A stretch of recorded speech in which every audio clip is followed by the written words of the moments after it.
तो हेलो दोस्तों, आप लोगों का स्वागत है हमारे इस न्यू वीडियो में। आज मैं साइंस के फिजिक्स में कुछ महत्वपूर्ण प्रश्न लेकर आए हैं और ये जितना प्रश्न है सारा एग्जाम की दृष्टि से बहुत ही महत्वपूर्ण है। अगर ये प्रश्नों को आप लोग ध्यानपूर्वक पढ़ लेते हैं या माइंड में याद रख लेते हैं तो आपके एग्जाम में इस तरीके के प्रश्न काफ़ी ज़्यादा दिखे जाएंगे। सारा फिजिक्स का लगभग लगभग कवर किया गया है। कृपया ध्यान से देखें और हर एक प्रश्न को मन लगा कर देखें। वीडियो को पूरा देखें। चलिए मैं बिना किसी देरी के साथ प्रश्न नंबर 1 शुरू करते हैं। तो हमारा पहला नंबर प्रश्न में बताया गया है विद्युत धारा का ऐसा मात्रक। विद्युत धारा का ऐसा मात्रक हो जाता है फ्रेंड्स एम्पेयर, मतलब इसका डी हो जाएगा। चलिए पहला नंबर हो चुका है। दूसरा नंबर चलते हैं। विभव का ऐसा मात्रक, विभव का हो जाता है वोल्ट, इसका वोल्ट, इसका हो जाएगा ए नंबर, ठीक है, दूसरा का। चलिए तीसरा में चलते हैं। 3 विभवांतर का ऐसा मात्रक, विभवांतर का भी होता है वोल्ट, ठीक है। अब अगर बोलेगा 1 वोल्ट बराबर, तो 1 वोल्ट बराबर हो जाता है 1 जूल। ये माइंड में ध्यान रखना दोस्त।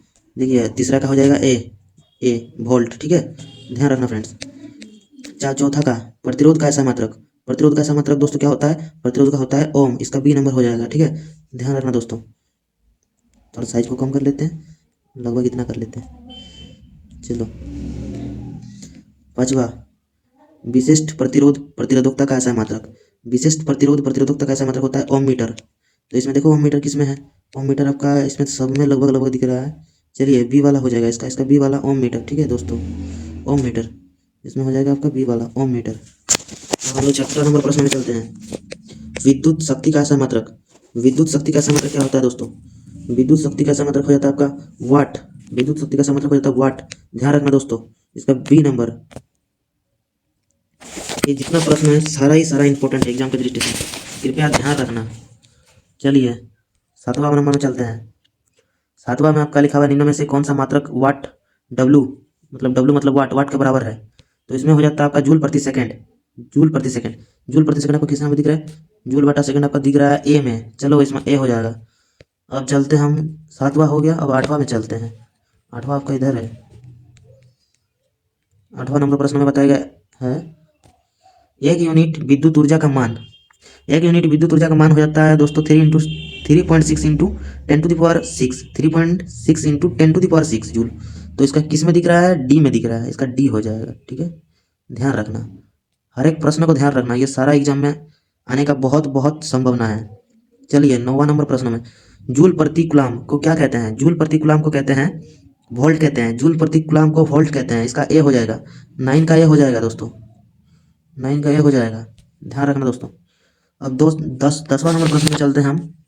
ओम का नियम का सूत्र, तो ओम का नियम देखना एक बड़ा लॉन्ग क्वेश्चन में आता है। ओम का नियम को सत्यापित करे या इस तरीके से रहता है क्वेश्चन, उसको भी ध्यान रखना, वो आने का इस बार बहुत ही संभावना है। तो ओम का जितना ही नियम है उसको पूरा पूरी बनाने लगे बार लॉन्ग क्वेश्चन को। चलिए इसका ओम का नियम हो जाता है V बराबर IR, इसका सी हो जाएगा, ठीक है। नेत्र द्वारा, अब आपका आ गया नेत्र वाला चैप्टर में, ठीक है। नेत्र द्वारा किस वस्तु का कैसा प्रतिबिंब बनता है। नेत्र द्वारा यार वास्तविक और उल्टा बनता है, वास्तविक और उल्टा आपका किस में दिख रहा है, वास्तविक और उल्टा आपका दिख रहा है ए नंबर ऑप्शन में, इसमें आपका ए नंबर सही हो जाएगा। चलिए 12 नंबर प्रश्न में चलते हैं बिना किसी देरी के साथ। 12 में आपका दिख रहा है मानव नेत्र की सामान्य दृष्टि के लिए दूर दूर बिंदु कितना दूरी पर होता है। दूर बिंदु का बात कर रहा है, दूर बिंदु मतलब अनंत होगा दोस्तों, दूर बिंदु मतलब अनंत होगा। अब बोलेगा निकटतम बिंदु, तो निकटतम बिंदु तो इसी में देखो देखो दोस्त, इसका बाद वाला प्रश्न में वही बताया गया है। सामान्य नेत्र का निकट बिंदु क्या है, तो इसका आ जाएगा 25 सेंटीमीटर। ये दोनों में लोग कंफ्यूज बहुत ज़्यादा होता है, इसको ध्यान रखना, 25 मीटर नहीं 25 सेंटीमीटर। और इसमें निकटतम बोलेगा तो 25 सेंटीमीटर और अधिकतम बोलेगा तो आपका अनंत होगा, ठीक है, इसको ध्यान रखना। 14 नंबर प्रश्न में चलते हैं। मानव नेत्र में प्रतिबिंब की प्रकृति क्या होती है, अभी थोड़ी देर पहले बताए हम, अभी थोड़ी देर पहले बताए हैं। इसका हो जाएगा तुम्हारा 14 का हो जाएगा डी, उल्टा और वास्तविक हो जाएगा, ठीक है दोस्तों, ये हो जाएगा डी, उल्टा और वास्तविक। चलिए अब आपका नेक्स्ट नंबर प्रश्न में चलते हैं हम। आपका ये वाला देखते हैं 15 नंबर क्वेश्चन में। 15 नंबर क्वेश्चन में हम लोग आ गए हैं दोस्तों। जारा दूरदृष्टि दोष, जारा दूरदृष्टिता होने का क्या कारण है। जारा दूरदृष्टि का होने का कारण होता है इसमंजन का क्षमता, इसमंजन का क्षमता घट जाना, यही होता है, इसका डी हो जाएगा। इसमें देखिए, चलिए ये हो गया आपका। 16 नंबर में क्या बताया, अभिनेत्र लेंस की क्षमता जिसके कारण वह अपने फोकस दूरी को समायोजन लेते हैं क्या कहलाता है। इसमंजन कहलाता है, नेत्रदोष, उसके बाद परिवर्तन, उसके बाद अपवर्तन, इसमें आपका हो जाएगा इसमंजन, ठीक है। चलिए 17 नंबर में चलते हैं। नेत्र में प्रवेश करने वाली प्रकाश की मात्रा को कौन नियंत्रण करता है? पुतली करता है, कर्निया करता है, पारितारिका कहता है, रेटिना कहता है। तो ये ऑब्वियसली बात है कि इसका हो जाएगा तुम्हारा पुतली हो जाएगा। ठीक है दोस्तों, चलो पुतली हो जाएगा। अब 8वां नंबर पे चलते हैं। किस दर्पण से वस्तु का प्रतिबिंब बड़ा बनता है? ये तो बार बार पूछा गया एग्जाम में। अवतल दर्पण में दोस्तों, अवतल दर्पण में बड़ा प्रतिबिंब बनता है। ठीक है, अवतल, समतल, उत्तल, हाँ अवतल में बनता है। ठीक है, अब आपका आ गया अवतल दर्पण। अवतल दर्पण में वस्तु का प्रतिबिंब होता है। अवतल दर्पण में वस्तु का प्रतिबिंब क्या होता है दोस्तों? अवतल दर्पण में वस्तु का प्रतिबिंब आभासी होता है, वास्तविक होता है। ए एवं वी दोनों प्रकार का होता है। किस प्रकार का नहीं होता? किसी प्रकार का नहीं होता। तो इसमें आपका हो जाएगा आभासी भी होता है, वास्तविक भी होता है, मतलब सी वाला सही हो जाएगा। ए बी एवं दोनों, मतलब ये हो जाएगा आपका। चलिए 20 नंबर प्रश्न में क्या बताएगा? काल्पनिक प्रतिबिंब होता है। काल्पनिक प्रतिबिंब आपका होता है सीधा होता है। काल्पनिक प्रतिबिंब पहला में ही दिया गया, ये बाकी तीनों नहीं होगा। ठीक है, चलिए अब 21 नंबर प्रश्न में देखते हैं। उत्तल दर्पण द्वारा बना प्रतिबिंब सदैव होता है। उत्तल दर्पण द्वारा प्रतिबिंब क्या बनता है? उल्टा बनता है, वास्तविक बनता है, आवर्धित बनता है, सीधा बनता है। उत्तल दर्पण द्वारा आपका बना जाता है दोस्तों सीधा बना जाता है। ठीक है, इसको भी ध्यान रखिएगा सारा प्रश्न को। चलिए 22 नंबर में क्या दिया गया? उत्तल दर्पण द्वारा बना प्रतिबिंब, सेम प्रश्न था क्या? अच्छा, थोड़ा सा उल्टा है। ठीक है दोस्तों, इसमें आपका हो जाएगा 22 का आपका हो जाएगा, देखो वास्तविक तथा सीधा, वास्तविक तथा उल्टा, आभासी तथा सीधा, आभासी तथा उल्टा। दोनों तो आभासी तथा सीधा एक, आभासी तथा उल्टा है। इसमें आपका डी नंबर हो जाएगा, आभासी तथा सीधा, आभासी तथा उल्टा, सॉरी। उत्तल दर्पण द्वारा बना प्रतिबिंब होता है आभासी तथा उल्टा, ध्यान रखना दोस्तों। ठीक है, चलते हैं अब 22 के बाद 23 वाला प्रश्न में। 23 आपका इस साइड में है, विद्युत चक्र से है दोस्तों। हर एक प्रश्न को ध्यान रखना दोस्तों। विद्युत मोटर किस ऊर्जा को किस ऊर्जा में रूपांतरित करता है? विद्युत मोटर किस ऊर्जा को किस ऊर्जा में रूपांतरित करता है? ए नंबर ऑप्शन, विद्युत ऊर्जा को यांत्रिक ऊर्जा में, यांत्रिक ऊर्जा को विद्युत ऊर्जा में, ऊष्मा का यांत्रिकी ऊर्जा में, और विद्युत ऊर्जा का रासायनिक ऊर्जा में। क्या कहते हैं? विद्युत मोटर का जब बताया गया है तो विद्युत मोटर आपका हो जाएगा, विद्युत मोटर हो जाएगा विद्युत ऊर्जा को यांत्रिक ऊर्जा में, मतलब ए नंबर ऑप्शन में। ठीक है, 24 नंबर, प्रत्यावर्ती धारा एसी का क्या आवृत्ति है? 0 है, 50 हर्ट्ज है, 1/50 हर्ट्ज, 100 हर्ट्ज। इसमें आपका 50 हर्ट्ज हो जाएगा। ठीक है, ध्यान रखना है। विद्युत जनित्र या डायनोमो का सिद्धांत आधारित है, ये किस पर आधारित है? धारा के ऊष्मीय प्रभाव पर, विद्युत चुंबकीय प्रेरण पर, चुंबकीय प्रेरण पर, फिर विद्युतीय प्रेरण पर। यह आपका हो जाएगा विद्युत चुंबकीय प्रेरण पर, ध्यान रखना दोस्तों। चलिए जल्दी जल्दी चलते हैं। 26, चुंबकीय फ्लक्स का मात्रक क्या होता है? चुंबकीय फ्लक्स का मात्रक क्या होता है? वेबर होता है, वेबर बटा मीटर स्क्वायर। टेस्ला होता है, वेबर होता है, वेबर मीटर होता है। इसका तो दोस्तों वेबर होता है, वेबर होता है, वेबर। मतलब कितना नंबर ऑप्शन हो रहा है? सी वाला। ठीक है, चलो 26 के बाद तो 27 में। विद्युत धारा का चुंबकीय प्रभाव का खोज किसने किया था? विद्युत धारा का चुंबकीय प्रभाव का खोज किया था आपका अस्ट्रड, अस्ट्रड ने किया था। ये ऑप्शन नंबर ए वाला में। चलो 28 में चलते हैं। चुंबकीय क्षेत्र रेखाएं चुंबक की किस ध्रुव से प्रकट होती है? चुंबकीय क्षेत्र रेखाएं चुंबक के उत्तरी ध्रुव से प्रकट होती है और दक्षिणी ध्रुव में जाकर समा जाता है, मतलब इसका उत्तरी ध्रुव हो जाएगा। ठीक है दोस्तों, ध्यान रखना दोस्तों। फ्लेमिंग के बां हस्त नियम अंगूठा द्वारा क्या प्रदर्शित करता है?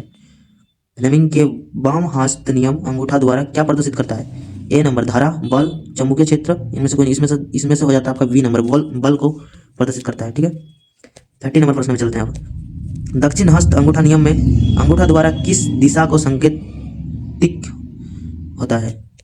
दक्षिण हस्त अंगूठा में करता है आपका दोस्तों धारा को करता है, धारा को। दक्षिण हस्त में धारा को करता है। चलिए दोस्तों, ये आपका कंप्लीट रहा यहाँ तक। आपका जाते हैं हम, और 10 को प्रश्न है, ज़्यादा नहीं है दोस्तों। लगभग 15 मिनट में हम आपका 40 प्रश्न करवा दिए हैं। ये 40 में से फिजिक्स में एक भी क्वेश्चन बाहर से नहीं आएगा। अगर आप लोग ध्यानपूर्वक कर लेते हैं तो इसका मतलब आपका फिजिक्स का जो पेपर बनेगा वो बहुत ही तगड़ा बनेगा।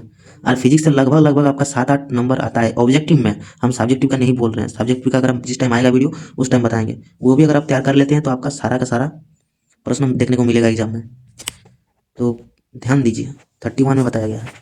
आकाश में नीला रंग का कारण, आकाश में नीला रंग का कारण क्या होता है? प्रकाश का परावर्तन होता है, प्रकाश का अपवर्तन होता है, या प्रकाश का परिकिंडन होता है, या प्रकाश का वर्ण विक्षेपण होता है?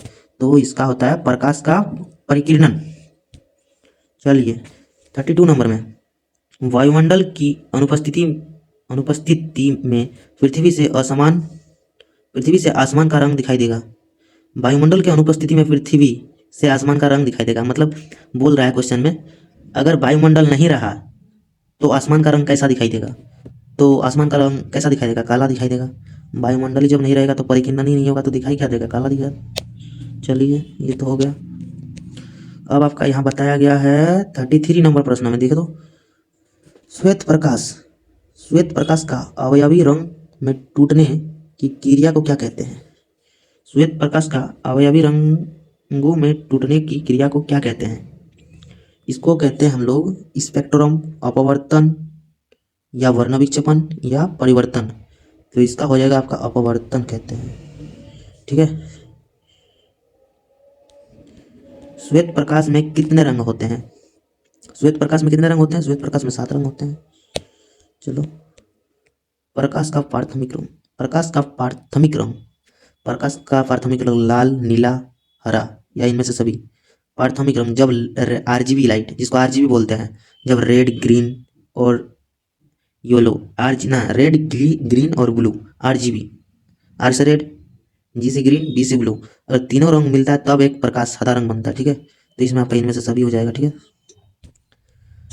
प्रकाश के किस रंग के लिए तरंग दैर्ध्य अधिकतम होता है? किस रंग के लिए तरंग दैर्ध्य सबसे अधिक होता है?